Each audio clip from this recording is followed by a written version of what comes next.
नमस्ते, अभिवादन आपका इनोसेंट इन्वेस्टर के इस नए वीडियो में ओपनिंग कहाँ होगी, बाजार की बात करेंगे। इस पे 18,000 पे क्लोजिंग हुई थी। इंपॉर्टेंट सपोर्ट लेवल है, कोई खास दिक्कत वाली बात नहीं थी क्लोजिंग के दौरान। लेकिन अगर आप कैंडल को देखोगे तो क्लोजिंग बुरी थी, मैक्स पेन के लेवल को देखोगे तो क्लोजिंग बुरी थी, ऊपर के लेवल पे रेजिस्टेंस प्राप्त करके क्लोजिंग हुई थी, इसलिए ये क्लोजिंग बुरी थी। तो काफ़ी पैरामीटर्स थे जहाँ पर क्लोजिंग बुरी थी। अगर सिर्फ सपोर्ट को देखोगे तो क्लोजिंग अच्छी थी, और अगर ग्लोबल मार्केट के संकेत को लेकर के अब देखोगे तो कोई दिक्कत नहीं, नीचे खरीदने का मौका मिला। ओपनिंग के संकेत अच्छे हैं, कितने पॉइंट ऊपर बात करेंगे उस पर। पहले बात कर लेते हैं लेवल्स की, ठीक है। 18,117 जो कि हमारा रेजिस्टेंस लेवल था मार्केट के लिए, उसको बाजार ने बहुत अच्छे तरीके से सम्मान दिया। मैं आपको दिखाना चाहूँगा उसकी अहमियत क्या थी। बाजार वहीं खुलती है, गिर जाती है, वहाँ से बाइंग आती है, उसी लेवल पे रेजिस्टेंस प्राप्त करती है, फिर से बाजार वहाँ से गिर जाती है, ठीक है। उसके बाद उस लेवल को जाकर के अप्रोच करती है, और देखिए अप्रोच करने का मतलब क्या है। डायरेक्ट तोड़ दी होती तो लगता है यहाँ पर कोई सम्मान नहीं। एक कैंडल यहाँ पर प्रॉपरली बाजार ने बनाई, ठीक है, कुछ मिनट बाजार ने वहाँ पर गुजारे, मोर देन 5 मिनट, ठीक है। उसके बाद उस लेवल को तोड़ करके बाजार ऊपर जाती है, बहुत अच्छी बात थी, और ये मेरे लिए पर्सनल लेवल पे एक बाइंग साइड का ट्रेड भी ट्रिगर किया। उसके बाद बाजार ऊपर के लेवल से लौट आई। अब लौट करके आई तो यही लेवल क्या बन जाएगा, सपोर्ट। आपको मैं दिखा रहा हूँ, बहुत ध्यान से देखिएगा। कौन सा लेवल है, 18,117 का। यहाँ पर एक कैंडल, 2, 3, 4 कैंडल उसी पे बनी, और फिर अनफॉर्चुनेटली बाजार इस लेवल को तोड़ देती है ना, ये वाली रेड कैंडल तोड़ देती है। एक कैंडल अप्रोच करती है उसको तोड़ने की, नहीं जा पाई ऊपर, नीचे आती है बाजार। अब इस लेवल की अहमियत मैं आपको समझा रहा हूँ। बाजार फिर से ऊपर जाती है, यहीं पर रेजिस्टेंस प्राप्त करती है, फिर नीचे गिर जाती है, ठीक है। यहाँ पर अगर आप ट्रेंड लाइन वगैरह ड्रॉ करोगे तो आपको लगेगा हाँ यहाँ पर और भी अच्छे तरीके से ट्रेड किया जा सकता था। लेकिन अगर बात सिर्फ कैलकुलेटेड लेवल की होगी तो ये आपके सामने है डेटा, ठीक है। तो इसीलिए मैं आपको बोलता हूँ कि कम से कम कुछ नहीं कर सकते तो लेवल पे अपने हिस्से की मेहनत ज़रूर कर लो, क्योंकि मेहनत नहीं करोगे तो फिर क्या ही कहें, क्या ही फ्यूचर है, वो आप समझदार हो, ठीक। बैकफायर हो जाती हैं चीज़ें अगर आप सही से काम नहीं करोगे तो। अब आगे बढ़ते हैं। ये वाला लेवल याद है, इसको बताना पड़ेगा। 18,022 बाजार आती है और यहीं पर रुकती है, 3 बजे से पहले आकर के यहाँ पर सपोर्ट लेती है। ऐसा मत कह देना कि आप यहाँ तक नहीं आ सकते थे, 3 यहाँ बजा है, ये देख लीजिए, ठीक है। 3 बजे से पहले मतलब कि जो लोग यहाँ पर सेल साइड का ट्रेड एग्जीक्यूट किए होंगे, जो लोग यहाँ पर सेल साइड का ट्रेड एग्जीक्यूट किए होंगे, उनके लिए एक बड़ा वाला, बहुत बड़ा वाला टारगेट यहाँ पर इंतजार कर रहा था, ठीक। इसलिए बोलता हूँ लेवल्स को टेस्ट करो, ठीक है। आपके लिए वीडियोस अवेलेबल है, जा करके देखो 20-25 दिन के लेवल्स को, 20-22-25 दिन के लेवल्स को देखो, वहाँ पर अपनी स्ट्रैटेजी लगाने की कोशिश करो। क्या आप कुछ बेटर कर सकते हो। रोज़ बोलता हूँ एक ही चीज़, रोज़ बोलता हूँ, जैसे आप रोज़ सांस लेते हो, जैसे मैं रोज़ सांस लेता हूँ, बिल्कुल इसी तरीके से मैं जब भी वीडियो बनाऊँगा और जब भी लेवल की बात होगी मैं आपको कहूँगा इस पर मेहनत कीजिए, क्योंकि मैं इस पर मेहनत करता हूँ, हमारे टीम मेंबर्स इस पर मेहनत करते हैं, तो आप को भी इस पे मेहनत करना चाहिए। और आपकी मेहनत तो मेरे हिसाब से सबसे कम ही होगी, जी हाँ बिल्कुल सबसे कम है, अगर आप बिल्कुल ही शुरुआत नहीं कर रहे हो तो, क्योंकि आपको सिर्फ बैक टेस्टिंग करनी है, ठीक। तो इतना तो कर लिया करो, ठीक। आप कमज़ोर रह गए, फिर मेरी वीडियो का कोई औचित्य नहीं बना, मेरी वीडियो बेसलेस हो गई, सेंसलेस हो गई, अगर आप में ही ताकत नहीं जग पाई। अगर आपके पास ताकत मैं नहीं दे पा रहा हूँ तो वीडियो बनाना बेकार जा रहा है। यकीन करो, अगर वीडियो आकर के देखते हो तो अपने हाथ में ताकत लाना सीखो।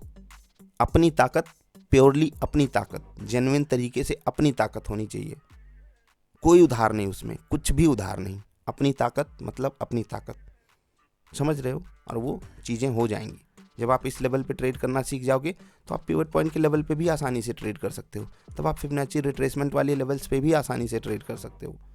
लेकिन मेहनत तो करनी पड़ेगी ना, शुरुआत तो करनी पड़ेगी। कब तक दूसरों के भरोसे बैठोगे, इतना तो कर लो। खैर चलिए, एसजेएक्स निफ्टी को देखेंगे। 80 पॉइंट ऊपर लास्ट टाइम ट्रेड कर रही थी, और जो कि एक अच्छा संकेत हमारे लिए बना रही है। तो निफ्टी एक गैप अप कर सकती है, ठीक है। तो उसके लिए आप सभी को शुभकामनाएं, आज के दिन की मंगल कामनाएं।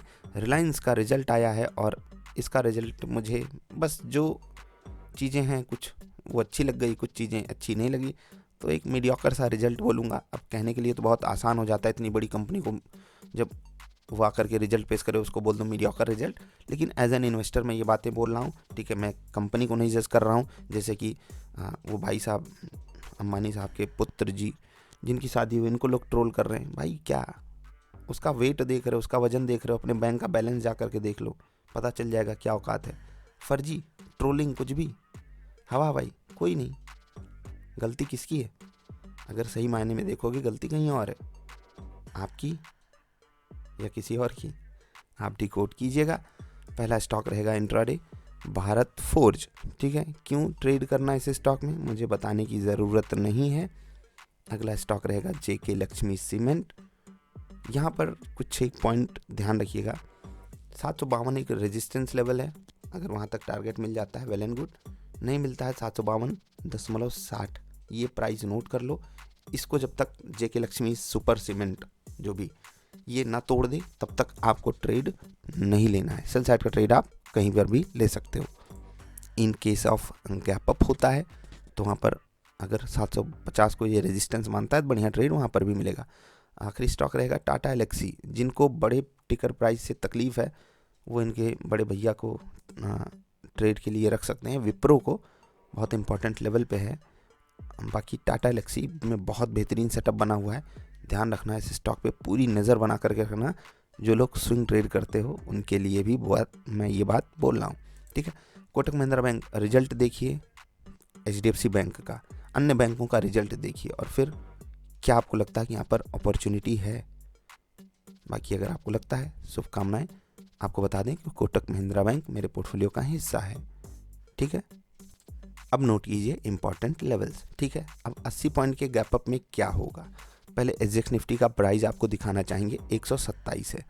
ठीक है, और यहाँ पर अगर आप 80 पॉइंट जोड़ रहे हो तो लगभग ये आ रहा है 18,100। ठीक है, वही मैक्स पेन वाला लेवल उस दिन के हिसाब से। अभी थोड़ा सा हम इसको यहाँ पर चेंज कर रहे हैं। जो प्रीमियम है अप्रॉक्सीमेटली 30 पॉइंट का है। ठीक है, तो वहाँ से इसको हटा दो तो वही चीज़ यहाँ पर आ रही है।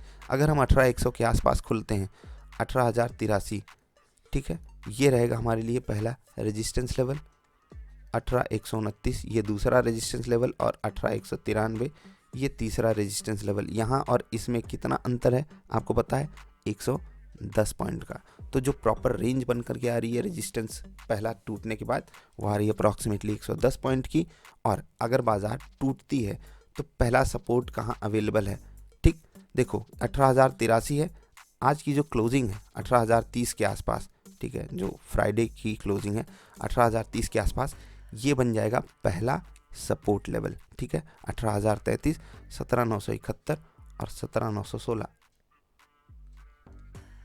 ठीक है, ये हो गए निफ्टी के इंपॉर्टेंट लेवल्स। बैंक निफ्टी के मैं लिख दे रहा हूँ, ये हैं बैंक निफ्टी के इंपॉर्टेंट लेवल्स। 42,712, 42,833, 42,970, 42,680, 42,500 और 42,285। ठीक है, अभी आपसे विदा लेने का समय है। वीडियो पसंद आई तो लाइक कर देना। और जब भी ऐसे कोई ट्रेड में आप फंसते हो एज अ ट्रैप, मैं आपको ऐसे समझाना चाहता हूँ कि जब भी आपको लगे कि हाँ सब कुछ नेगेटिव जा रहा है और अगले दिन अपोजिट चीज़ हो जाए, पॉजिटिविटी आ जाए, तो वहाँ पर आपको क्या करना चाहिए। कुछ नहीं कर सकते हो तो कम से कम इतना करना अगली बार से कि अपनी पोजीशन को हेज रखो। बार बार समझाता हूँ फिर भी आप नहीं समझना चाहते हो, सिर्फ सवाल पूछते हो।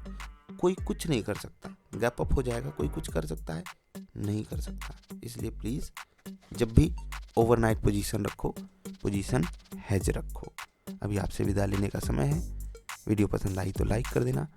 जल्दी मिलते हैं, आपका आभार, नमस्कार।